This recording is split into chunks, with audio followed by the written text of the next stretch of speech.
If you didn't know, I'm a big Sonic fan, and I was really excited for this game. I was up at like 12 in the morning waiting for it, and then I realised it didn't come out till 3, so I waited till 3, and then I realised it was in the afternoon, and felt like a dumbass. So, yeah, that's my story. So the story of Sonic Mania, pretty easy. Eggman's up to no good, Sonic gotta stop him. He's found this new gemstone called the Phantom Ruby, which can like manipulate stuff. It's never really been explained what it does, because no one can actually give anyone a straight answer, especially with Sonic Forces messing it all up. But yeah, that's pretty much what Eggman's up to in this game. He teleports you around the world, basically, into old zones, new zones, whatever. That's basically the story. If you play as Knuckles, you get a new story. Basically, it's the exact same, except Knuckles has some different routes, and that's it. And also he has a different fight in Lava Reef. So the gameplay, it's classic Sonic gameplay, nothing new here, pretty much the exact same. It feels great to control, that's the main point. You can play as 5 characters. You've got Sonic, Tails, Knuckles, Mighty, and Ray. The last 2 were added in DLC a year later, but the first 3, they were still great to control. The next 2, also great to control. They all have different abilities. Sonic can run fast, obviously, and he has a drop dash ability which allows him to keep his momentum as he goes, like the spin dash but in the air. You've got Tails, who can fly, Knuckles, who can break through walls and glide and climb up walls. You've got Mighty, who can do like a ground pound and bounce off spikes. And then you've got Ray, who can do like a glide move similar to Mario in Super Mario World. It's really fun to control, and I really like it. So, yeah, I do enjoy playing as these characters, and probably the best controlled Sonic game in a while. The Retro Engine perfectly recreates that. Christian Whitehead and Stealth, Taxman and Stealth, as they're known, for just making the game like this. It's so good, and thank you. Presentation. Here's where I mentioned Tyson Hess, because he is a god. In the game, there's an intro cutscene that's based on the Sonic CD opening, made by Tyson Hess, and it looks so good. It just is amazing. I've been saying for a while that I wanted a show like this, and then they actually did it. They made a show based on this style, called Sonic Mania Adventures, on YouTube. They also made one for Team Sonic Racing. Not one for Forces though. But yeah, basically, there's cutscenes in this game that are hand animated. You know, you've got the first cutscene, like in the intro, you've got one at the end of the game as well. But other than that, the game itself looks really good. It's got like classic sprite style, but it's a bit up-res. But still, it's got that pixelated look that makes it look really good.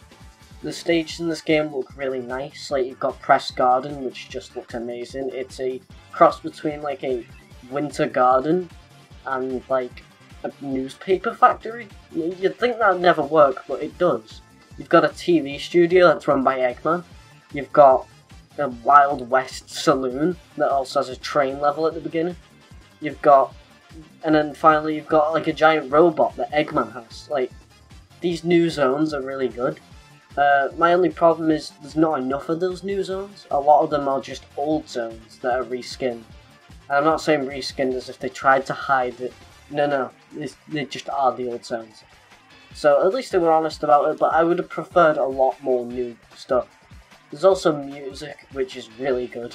The music is like basically remixes and also new songs for the new stages and the new stuff. And they're really good. My favourites are the final boss themes, like both of them. Hydro City Act 2, the Hardboiled Heavies theme, which are like the main cronies of the game. Like, there's 5 of them. There's Heavy Rider, Heavy Gunner, Heavy Magician, Heavy Shinobi, and Heavy King. Oh, I remembered them all, thank God. But yeah, they're like 5 little cronies, and they're all designed really good. They're basically egg robos, but they all have like skins. Like, you've got Heavy Gunner, who looks like a police officer. You've got Heavy Shinobi, who looks like a little ninja guy. You've got Heavy Rider, who's like a knight. You've got Heavy Magician, who's like got a top hat and stuff.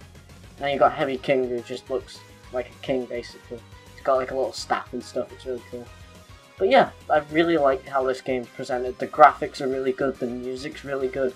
the characters look amazing, they're really expressive because it's in 60 FPS, so they just flow really well.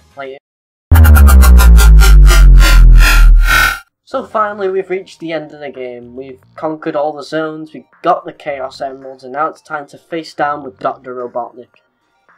Basically, there's a final boss in Titanic Monarch, where he has like a little spider robot thing, and he uses that to fight you. It's nothing really all that interesting as far as Sonic final bosses go, but this isn't the real final boss. Once you beat him, if you've got all the Chaos Emeralds, you go into a final battle in the Egg Reverie Zone, which I think is supposed to be like the North Space from Sonic Forces, but whatever. Heavy King and Dr. Eggman are basically fighting over the Phantom Ruby, and yeah, you basically just gotta stop them both, and then once that happens, a portal opens up and Sonic gets sent to Forces. But yeah, he gets sent to Sonic Forces, and yeah, that's pretty much the end of the game. All the other characters, or if you didn't get the Chaos Emeralds, they get a regular ending where they just land on the ground and they look up at a little planet because it doesn't disappear since you didn't get all the emeralds. And yeah, that's pretty much the end of the game. It's nothing really all that interesting, it's not really spectacular, but it's a Sonic game. Well, a classic Sonic game at that, and it doesn't really have to be. So overall, I do really like this game. It's probably one of my favourite Sonic games in a few years. It's really good. I've heard people say nowadays that like, oh, it wasn't that good. You've just not seen a good Sonic game in a while. Like, come on, it's not as good as Adventure or whatever. But they're just wrong. This game is spectacular. Sure, it didn't do much new stuff, but what it did do, it nailed on the head. And even the old stuff, they managed to reinvent it in a way that made it feel unique, despite being old. And I really like that. Also, this game just looks and sounds spectacular. Like, the music's good, the stages are good, the characters are good. Pretty much every game, every single Sonic game, it just doesn't stand up to this. Like, obviously, a few of them do look good, like Unleashed looks pretty good, but this game, it just nails Sonic on the head. And it's a reason why this is the best rated Sonic game in like 15 years. So, honestly, I'm going to give this a 9.5 out of 10. I think that's the highest I've give something so far. But yeah, this is just an amazing game. Soon, I might talk about a game that isn't so good. I've been given too many good ratings to games. I'm just handing them out like Oprah. So, you know, that's pretty much it though. That's all I have to say on Sonic Mania. Oh, Sonic! You will never escape the ice chamber. That's not what you think, Dr. Eggman.